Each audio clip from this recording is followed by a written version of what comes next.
Assalamualaikum warahmatullahi wabarakatuh. Assalatu wassalamu ala asrofil anbiya'i wal mursalin Sayyidina wa maulana Muhammadin wa ala alihi wa sahbihi ajmain. Amma ba'du. Pada kesempatan kali ini, saya akan membahas tentang penyebab internal korupsi.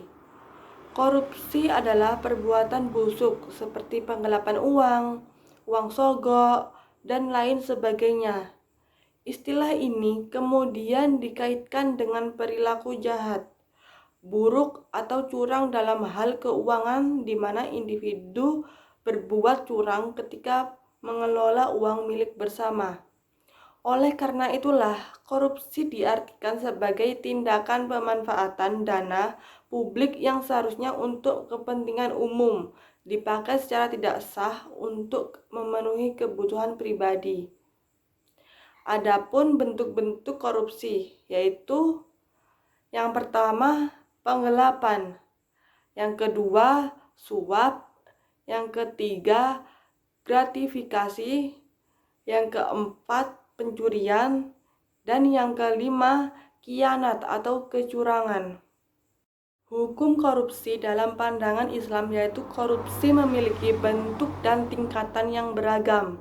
Namun, semua kejahatan yang berkaitan dengan tindak pidana korupsi merupakan dosa besar, karena dampak negatifnya bukan hanya bagi pelaku yang bersangkutan, tetapi juga menimpa pada bangsa dan negara.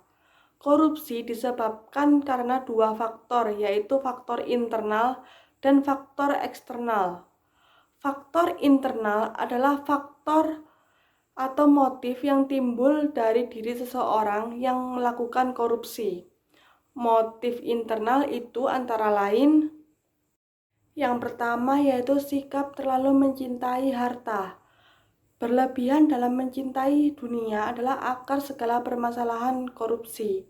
Dunia yang seharusnya hanya sebagai wasilah atau perantara berubah menjadi gaya atau tujuan akhir.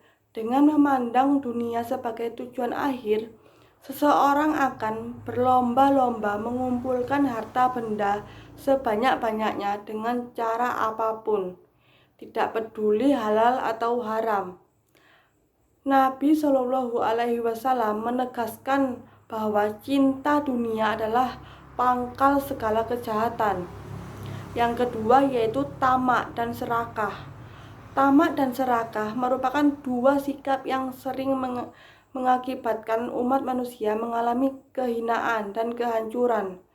Sebab sikap ini mengantarnya kepada ada sikap tidak pernah puas dan tidak pernah merasa cukup, meskipun harta yang dimilikinya melimpah ruah. Yang ketiga yaitu sikap hidup konsumtif dan hedonis. Sikap konsumtif adalah sikap berlebih-lebihan dalam mengonsumsi atau membelanjakan harta tanpa peduli pada nasib orang lain. Sementara hedonis adalah sikap yang menganggap kesenangan dan kenikmatan materi sebagai tujuan utama dalam hidup. Dengan dua sikap tersebut, manusia tidak segan menghalalkan segala cara termasuk korupsi untuk mendapatkan harta yang melimpah. Yang keempat yaitu pemahaman agama yang dangkal. Pemahaman agama yang dangkal disebabkan karena pelaksanaan ajaran agama itu tidak sesuai dengan ketentuan yang berlaku dan sekaligus tidak mendalami makna yang terkandung dalam ibadah itu. Ibadah yang mereka laksanakan baru sebatas ibadah ritual seremonial atau bersifat upacara, belum teraktualisasi dalam kehidupan. Dan yang kelima yaitu hilangnya nilai kejujuran.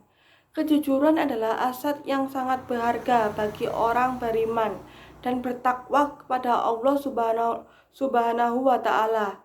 Sebab kejujuran mampu menjadi benteng bagi seseorang untuk menghindari perbuatan-perbuatan munkar seperti perbuatan korupsi ini. Hanya saja nilai-nilai kejujuran telah hilang dari pelaku-pelaku korupsi itu. Oleh karena itulah, maka sejak kecil dalam rumah tangga dan sekolah seharusnya ditanamkan nilai-nilai kejujuran kepada anak-anak.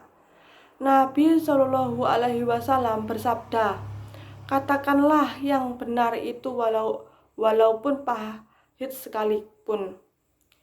Itu tadi penjelasan dari saya. Jika ada kesalahan, mohon dimaafkan.